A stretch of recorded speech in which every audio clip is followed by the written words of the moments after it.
Buen día, mi nombre es Florentina Valderrama Damián, soy estudiante de la carrera de Psicología de la Universidad Continental del octavo ciclo. En esta oportunidad voy a presentar mi trabajo sobre informe de casos, ¿no? En este caso, nuestro caso eh, se llamará Hilda y la depresión por la muerte de su padre, presentada por Florentina Valderrama Damián. Los datos de afiliación que tenemos de nuestra paciente es que nombres y apellidos, ¿no? Se llama Hilda, tiene 25 años, es de sexo femenino, lugar de nacimiento es de Chupaca, su grado de instrucción es superior incompleta, la fecha evaluada es 4 de septiembre de 2022, su nivel socioeconómico es bajo y está evaluada por Florentina Valderrama.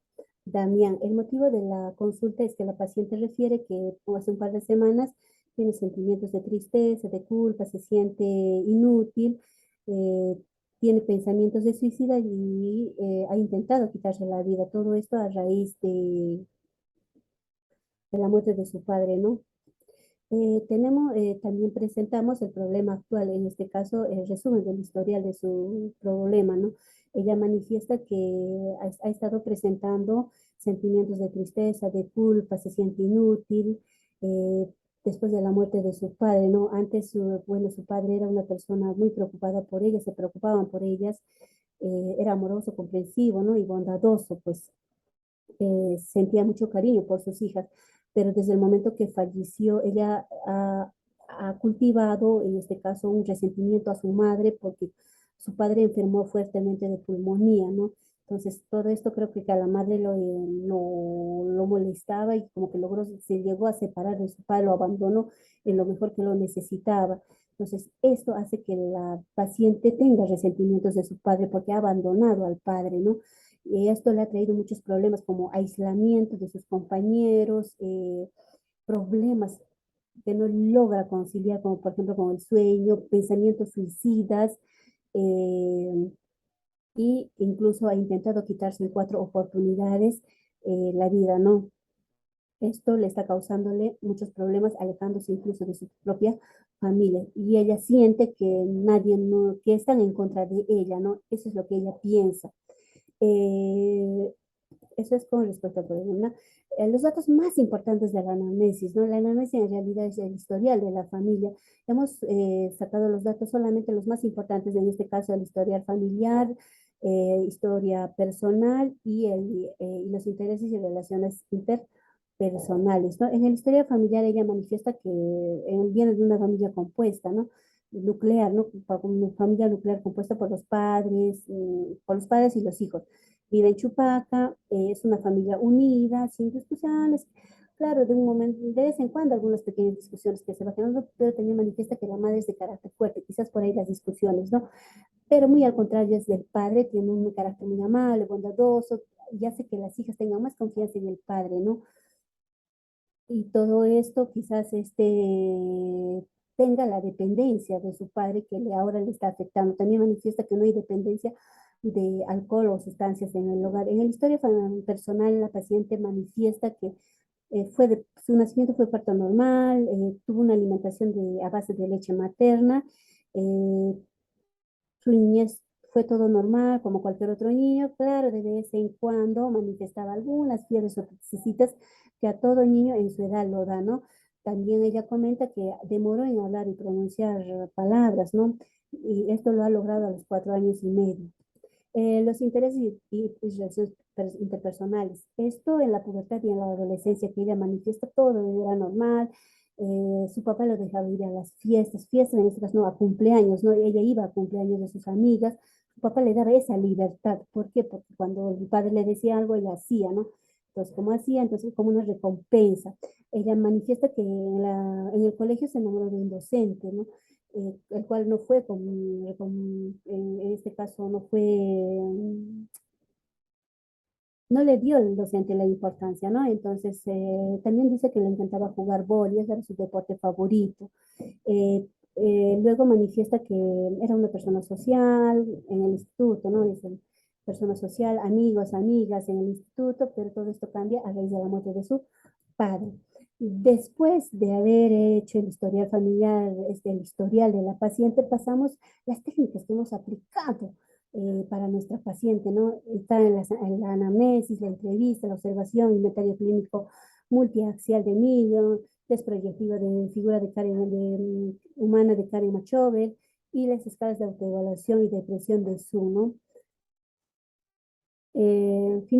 Luego tenemos los resultados de estas pruebas que hemos aplicado, ¿no? Por ejemplo, en el test de automedición de depresión de Zoom, la paciente evaluada obtiene un punto de 43, ¿no? Entonces ella se encuentra entre los rangos de 50 a 59 y ella presenta una depresión moderada, leve moderada. En la escala de ansiedad de Zoom, también la paciente obtiene 40 puntos. Ella está dentro de los parámetros de 50 a 59 y que presenta una ansiedad leve. En el test proyectivo de Karen Machover, muy al contrario, ¿no? Aquí la paciente presenta sentimientos de tristeza, de culpa, agresividad, todo a raíz de la muerte de su padre, ¿no? Entonces, la paciente en este caso, incluso llega a tener pensamientos de suicidio e intenta quitarse 4 oportunidades la vida. En realidad la paciente está careciendo de autocontrol, se está dejando llevar por sus impulsos, que ella misma está acumulando conflictos consigo misma, ¿no? En el inventario de clínico multiaxial de Millon, ya también la paciente en la prueba aplicada de Millon, de los patrones clínicos de personalidad, ella ha presentado indicadores elevados como compulsivo, antisocial, agresivo, sádico, y que se, y que la paciente se caracteriza por una personalidad imitador, orgulloso y rasgos antisociales, ¿no? Por ejemplo, el aislamiento. En cuanto al área de patología severa de personalidad, la paciente está presentando paranoia especitípica, ¿no? Que se caracteriza por tener rasgos impulsivos, se está siendo agresiva en este caso con su madre, ¿no? Dentro de los síntomas clínicos de la paciente obtiene indicadores elevados de dependencia de alcohol y de sustancias, ¿no? Y están dando un cuadro mixto de ansiedad y depresión. Por último, la paciente presenta indicadores altísimos en el indicador delusional, ¿no? Que posiblemente esté influenciándose por los síndromes clínicos. Y luego tenemos la integración de estos resultados. En la integración de estos resultados, nuestra paciente en la depresión, en el test de automedición de depresión, ella presenta una depresión leve, moderada. Asimismo, en el test de autoevaluación de ansiedad de Zoom, también nuestra paciente, como obtiene 40 puntos y está dentro de los rangos de 50 a 59, presenta una ansiedad leve. En el test proyectivo de Karen Machover, ya también nuestra paciente carece de autocontrol, ¿no? Entonces, es que ella misma se está generando conflicto en su entorno, ¿no? Y esto le está llevándole a problemas. En el inventario clínico multiaxial de Millon 3, la paciente también presenta o se caracteriza por tener personalidades de imitador, orgulloso y rasgos antisociales, ¿no? O está presentando eh, una persona antisocial, ¿no? También en el área de patología severa, la paciente se caracteriza porque está presentando rasgos impulsivos. Dentro del síndrome clínico, también la paciente tiene dependencia de alcohol, ¿no? Y puede estar presentando cuadros mixtos de ansiedad y depresión. Por último, el puntaje más elevado del indicador es delusional, ¿no? Que posiblemente esté influenciado por los síndromes clínicos. Eh, en la conclusión diagnóstica podemos decir que según los DSM-5, la paciente presenta trastornos de estado de ánimo, ¿no? Esto que le está conllevando a una depresión. Y esto encaja muy bien en trastornos de depresión y de ansiedad. Y esto está manifestando los siguientes diagnósticos: disminución de apetito, pérdida de confianza, ideas de culpa y de ser inútil, pensamientos de actos suicidas o autoagresión, ¿no? O trastorno de sueño. Según el DSM-5, el trastorno de ansiedad por separación. ¿Por qué por separación? Porque hay una figura paterna que en este caso ha fallecido y hay una separación, ¿no? Está presentando los siguientes episodios: miedo, ansiedad excesivo e inapropiada para el nivel de desarrollo del individuo, ¿no? O su separación de aquellas personas que se sienten apego. Como había un apego, hay una separación. Malestar excesivo y recurrente, preocupación excesiva y persistente por la pérdida que ha tenido, ¿no? En este caso por el padre.